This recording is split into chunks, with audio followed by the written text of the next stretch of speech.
Cool. All right, here we go. So I wanted to quickly test to see if we can actually use Photoshop along with sort of a ScreenFlow tandem effort to do some of our critiques. And I really think that this may be an option for us instead of writing novels out every single turn-in. So I'm sort of experimenting with this as we go, but I went ahead and copied Ken McBride's reel to the drive. And so far I've noticed that when you import these movies, it squishes the aspect ratio. So as long as we just come in and do a correction to square, we should be fine. And all the normal shortcuts like Apple 1, Apple 2, Apple 3, Apple 0, all this stuff works still, obviously, because we're still in Photoshop. So I'm going to size this up a little bit.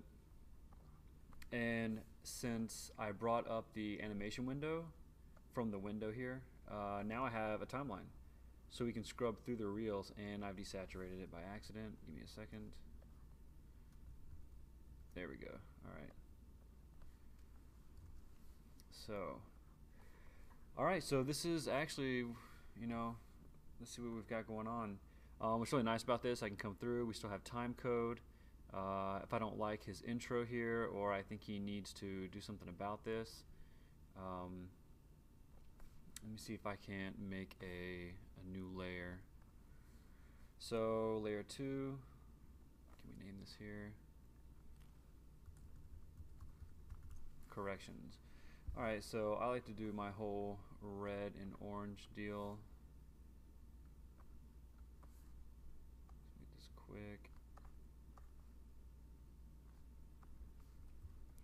So essentially I can come in, blah blah blah, I don't know about this guy, you spelled your name wrong, whatever. I really like this concepting you've got going on here with the tearaway type of gritty edging here. So what else do we have? We go ahead and hide this layer, create another one if I need to. Let me get to a render here, a section. I helped him not too long ago get some of this rendering stuff taken care of, so I'm just going to kind of go through what I had mentioned before. So I didn't like the fact that, well, I understood that he was coming from a game scenario, so he only has one base mesh, but he's trying to combine some of these different material properties, so we had to use a MIB color mix, all that jazz. So one of the things that I had mentioned to him, I'm going to use probably a more of a wider color because he's got a lot of red here. I really wanted to see this and these various pieces of metal right here stick out material-wise, just to push it that much further, and especially some of these areas that are key he needs to work with. But for the most part, I didn't see any flickering. But if we did see some issues here, we can come in here, like if I wanted him to clean that up, this could be because you have an area light here that is, your shadow settings are you have some issues with that. So I can come back over to this, go ahead and create a light for him, area light.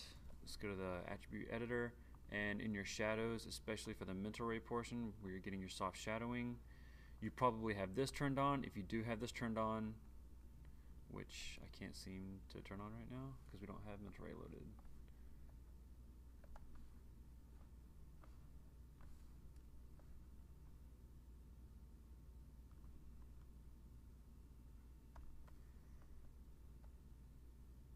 Alright, so let me refresh this.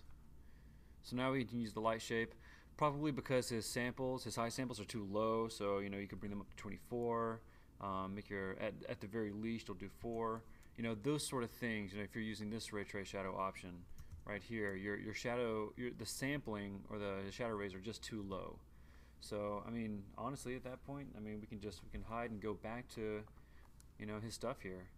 I mean, this is so much faster than actually typing this stuff out. So what else do we have here? Renders. What else we got going on? this right here, Mr. McBride. I'd love to see this, get a little bit of glowing going on, especially these guys right here. You could even use a different,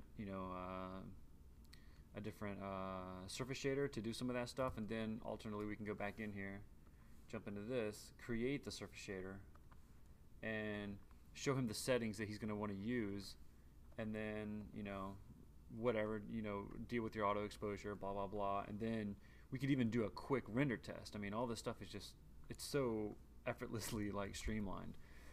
So at the end of the day, I mean, we can have all this stuff working within Photoshop in tandem with ScreenFlow, and then it's a freaking beautiful marriage of technology and just being able to quickly pump out some of this stuff, and then bam, at the end of the day, just drop this guy, stop your recording, and file it out, and then there it is.